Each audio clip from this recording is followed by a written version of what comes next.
In the previous section, we talked about auto-loading, and the example that I showed you had namespaces in it.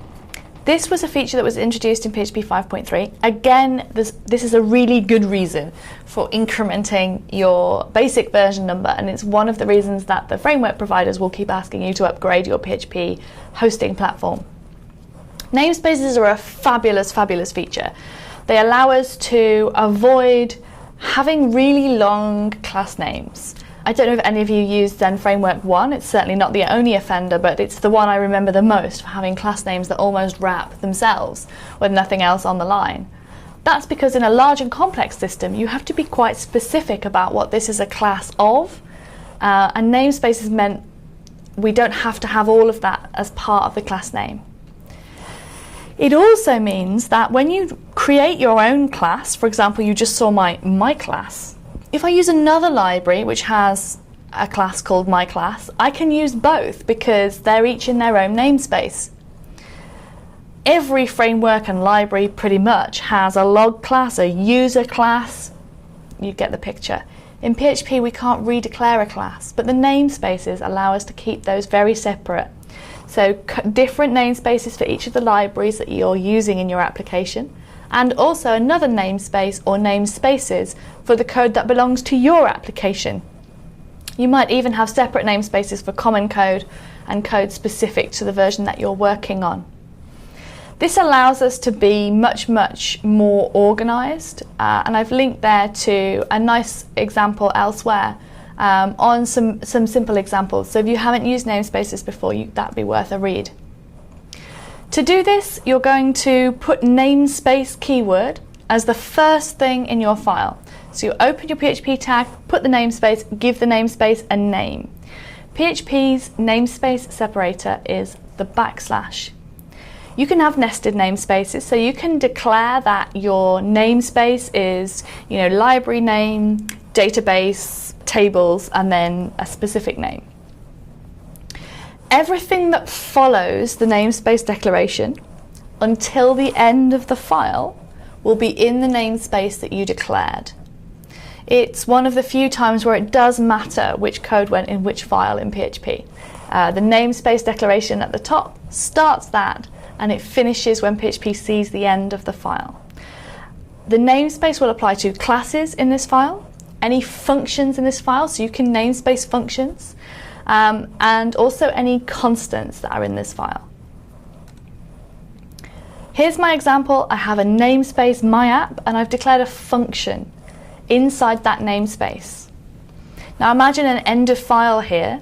Somewhere else completely in my application, we can make use of that function, but we need to refer to it by its proper name. And that means using the leading namespace separator to indicate that we're starting with a top level namespace, the name of the namespace, another namespace separator. Remember, these can be nested, so you might have a bunch, and then the name of the function. So the function is not actually called decorate in the global space, it's called myapp_decorate with the namespace separators. However, it works in the same way you would expect a function to work. It just allows us to keep things tidy. I often see people namespacing their utility functions so that you can break them down and just include the file that you need with a namespace that namespaces your functions and distinguishes them from functions that could have come in from the language itself or from another library. This is also a neat trick if you find that PHP introduces a function that collides with a function that you already have declared in your application. Putting a class in a namespace works exactly the same way. Use the namespace declaration and then declare your class as you usually would. With the one class per file pattern, that just means you put the namespace right before the class declaration in every file that contains a class. Your namespaces might be nested. You might just put the same namespace at the top of each of your existing classes to make them part of your new application namespace. It's a relatively simple change to make. You just update your autoloader to match. Once you've done that, then to use that class from elsewhere, you can refer to it by its full name, as I have done with user1 here. So the user class was declared in the myapp namespace. So in order to instantiate it, I need to do a backslash myapp, another backslash, and then the class name. The second example, I've used a use keyword. Like I say, this is a keyword that you'll see in multiple different places in PHP. They are very different because they're used in a different kind of code grammar sense, but it can be confusing. In this case, you'll often see the use keyword after the namespace keyword, and it imports other namespaces and sort of says, oh, I'm going to be using the user class from the myapp namespace. So we say use/myapp/user, and then we can just instantiate user, and PHP will know that we don't need all the preamble. We did mean that user class, we've imported it. You can also give the classes or namespaces nicknames when you import them with the use keyword. This can be quite useful if just the last portion of the class name isn't descriptive enough, or if you have a couple of things called the same thing, you can give them a nickname or alias. So here I've aliased my myapp user class to human. So I can instantiate a new human and type hint on human and refer to it that way. So if I had another user class in play for some reason, then I can work around it this way. It's a very, very powerful example. Let's look at a real world example as well though. Here I have the Monolog code base. If you're not familiar with Monolog, it's a fantastic logging tool.